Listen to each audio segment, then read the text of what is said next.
Pour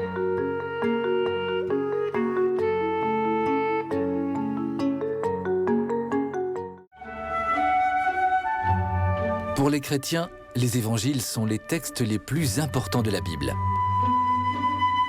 Ils racontent les paroles, les gestes et l'enseignement de Jésus.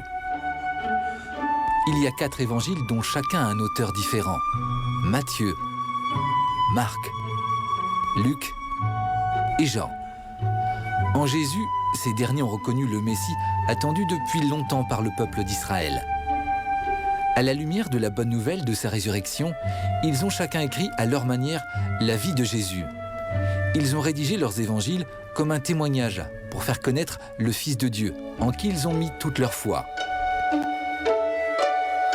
De cette façon, les premières communautés de chrétiens ont pu, grâce à leurs écrits, connaître et approfondir le message du Christ.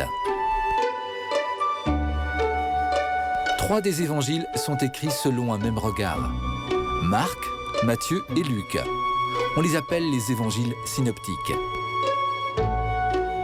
L'évangile de Jean est écrit selon un autre plan. Chaque évangéliste raconte sans toujours respecter la chronologie des événements des faits dont ne parlent pas les autres évangélistes, ou les évoque d'une manière différente, pour bien se faire comprendre par la communauté à laquelle il s'adresse. L'intention de chacun étant plus de former, d'éclairer le sens des événements qu'ils l'écrivent, plutôt que d'informer sur leur déroulement précis. Marc écrit pour les chrétiens de Rome.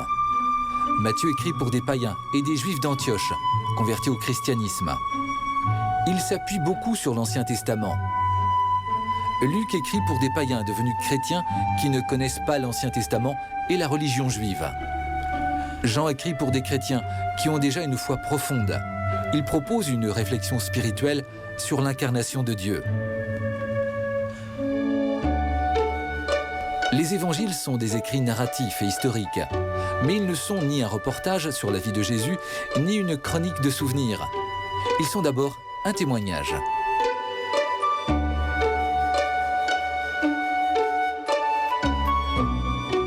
Chaque évangéliste a mis tout son savoir-faire littéraire en œuvre pour transmettre ce qu'il a reçu et compris de Dieu.